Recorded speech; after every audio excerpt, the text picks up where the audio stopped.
Magandang araw po, ito na naman ako, Dexter Works at Service. Salamat sa Panginoon at binigyan tayo ng pagkakataon na makapagbahagi. Gagawin natin ngayon ay magdidemo ako kung paano maglinis ng handle switch. Tara, let's go!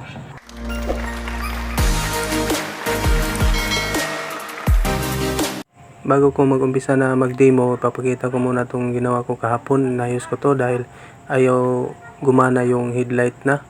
Okay naman yung bulb at saka headlight socket. Ayan, naayos ko na yung ilaw niya. Gumana na kasi ito yung ginawa ko. Nilinis ko yung high and low niya. Ayan. Okay na, gumana na siya. Nag-function na lahat. High and low at saka yung switch niya. At ngayon, umpisahan ko na itong demo ko na kung paano maglinis ng handle switch. Kasi naisip ko na magagamit ito ng mga gusto mag-DIY dyan. Makakatulong pa ako na kung paano magbaklas, maglinis at saka makatipid rin yung mga may-ari ng motor kasi alam na nila kung paano baklasin kahit na hindi sila pumunta ng shop. Mag DIY lang sila, pwede na nilang linisin, sundan lang nila itong video ko. Itong nilinis ko, itong sa original na handle switch sa XRM 125. Kasi kapag nangyari sa inyo na biglang nawala yung ilaw nyo at hindi gumana yung switch na on off at saka high and low, ito lang gagawin ninyo. Linisin nyo lang yung mga switch ninyo dun sa loob. Tapos dahan-dahan lang sa pagbaklas kasi meron siyang maliliit na pyesa, maliliit yung bolt at saka yung springs. Meron siyang maliit na bulitas. Tapos malalaman nyo na ito yung may sira, yung handle switch ninyo kapag okay yung bulb, headlight bulb nyo at saka okay din yung headlight socket nyo. Tapos ayaw pa rin gumana, ito yung gagawin ninyo. Linisin nyo lang yung handle switch sa loob. Tapos lihain niyo. Sundan nyo lang itong video ko sa mga naka-XRM 125 dyan na motor. XRM 125 original na handle switch. Ito yung ginawa kong demo ngayon para sa XRM 125 na handle switch. Kaya sa mga may-ari dyan, kung gusto nyo mag-DIY, sundan nyo lang itong video ko na demo. Panakita ko para hindi na kayo masyadong maabala at saka hindi na kayo masyadong gumastos kasi hirap ng panahon ngayon, mahal pa ng bigas ang mga bilihin. Sa mga gustong mag DIY na makakatulong itong video na to. Sundan nyo lang ito kung paano magbaklas at saka ingat-ingat lang sa pagtanggal, dahan-dahanin nyo lang. Di naman kayo nagmamadali.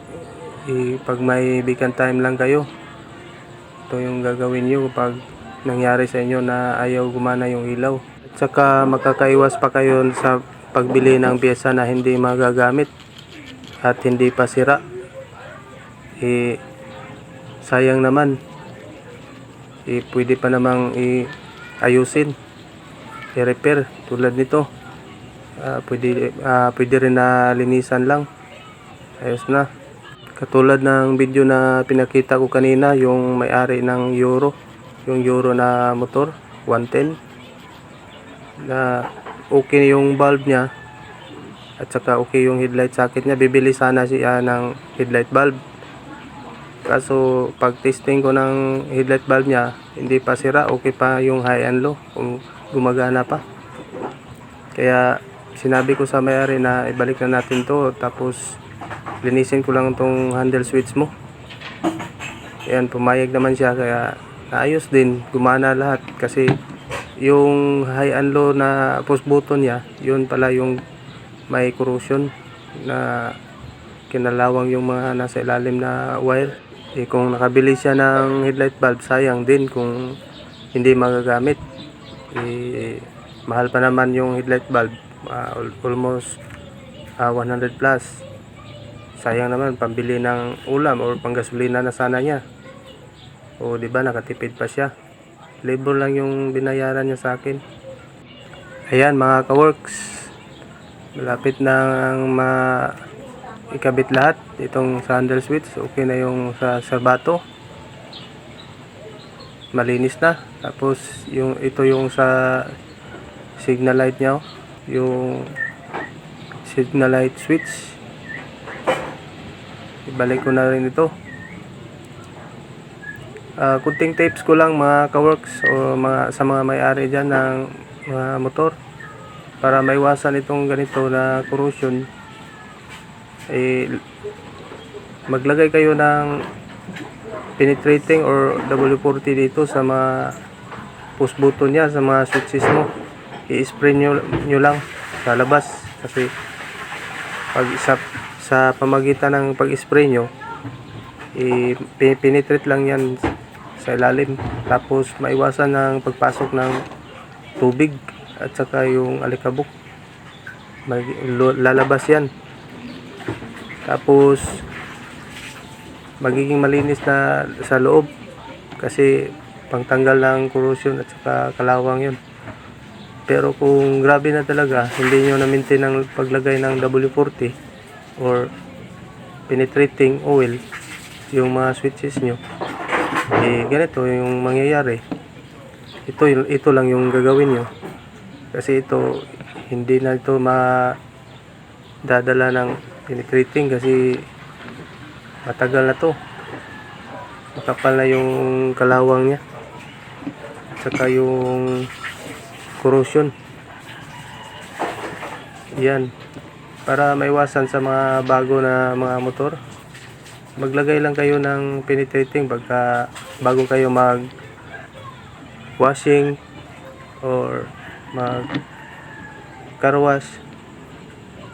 Lagyan nyo lang ng W40 yung mga handle switch nyo.